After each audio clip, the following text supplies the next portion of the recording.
അന്താരാഷ്ട്ര തലത്തിൽ പല പല ചർച്ചകളും കാര്യങ്ങളും രൂപപ്പെടലും ഒക്കെ നടക്കുന്നുണ്ടല്ലേ?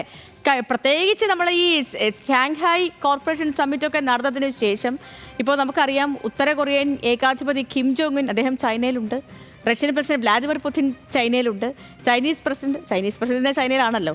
ഓക്കെ, അപ്പോൾ അങ്ങനെ പലതരത്തിലുള്ള ചർച്ചകളും കാര്യങ്ങളൊക്കെ നടക്കുന്നുണ്ട്. അപ്പോൾ ഞാനിത് പറയാനുള്ള കാരണം, ഇപ്പോൾ അമേരിക്ക ചൈനയ്ക്ക് പരോക്ഷമായൊരു മറുപടി നൽകിയിട്ടുണ്ട്. ഒരു ഭീഷണിക്ക് മുന്നിലും ചൈന വഴങ്ങില്ല എന്നാണ് ഷീ ജിൻപിങ് പറയുന്നത്. എല്ലായ്പ്പോഴും രാജ്യം മുന്നോട്ട് പോകുമെന്നും പര്യടന മുന്നോടിയായുള്ള പ്രസംഗത്തിൽ ഷീ ജിൻപിങ് പറഞ്ഞു. ആതിര സരസുവാണ് ഇന്റർനാഷണൽ ഡെസ്കിൽ നിന്നും വിവരങ്ങളുമായി ചേരുന്നത്. Athira, good morning. അപ്പോൾ ട്രംപിന്റെ പ്രസ്താവനയ്ക്ക് എന്താണ് ഷീ ജിൻപിങ് നൽകിയിരിക്കുന്ന മറുപടി? ഇപ്പോൾ ചൈനയിലൊരു വലിയ പരേഡ് നടന്നുകൊണ്ടിരിക്കുകയാണ് സേതു. അതിൻ്റെ ഭാഗമായിട്ട് മുന്നോടിയായിട്ട് നടന്നിട്ടുള്ള പ്രസംഗത്തിലാണ് ഇത്തരത്തിൽ ഷീ ജിൻപിങ് ഒരു മറുപടി ചൈനയ്ക്ക് നൽകിയിരിക്കുന്നത്. ഒരു ഭീഷണിക്ക് മുന്നിലും ചൈന വഴങ്ങില്ലെന്നാണ് പറഞ്ഞിരിക്കുന്നത്. എല്ലായ്പ്പോഴും രാജ്യം മുന്നോട്ട് പോകുമെന്നും ഷീ വ്യക്തമാക്കുന്നുണ്ട്. നിലവിൽ ഉത്തര കൊറിയൻ ഭരണാധികാരികൾ ഉൾപ്പെടെ അവിടെ ചൈനയിൽ എത്തിയിട്ടുണ്ട്.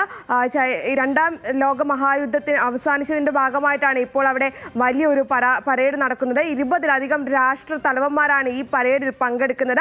അതിനു മുന്നോടിയായിട്ട് നടന്ന പ്രസംഗത്തിൽ ചൈനീസ് പ്രസിഡന്റ് ഷീ ജിൻപിങ് ചൈനയുടെ നിലപാട് വ്യക്തമാക്കുകയായിരുന്നു.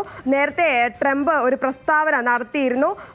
ചൈനയ്ക്ക് അവർക്ക് ഞങ്ങൾക്കല്ല അവരെ ആവശ്യം, അവർക്ക് ഞങ്ങളെയാണ് ഏറ്റവും കൂടുതൽ ആവശ്യം എന്ന തരത്തിൽ ഒരു പ്രസ്താവന നടത്തിയിരുന്നു.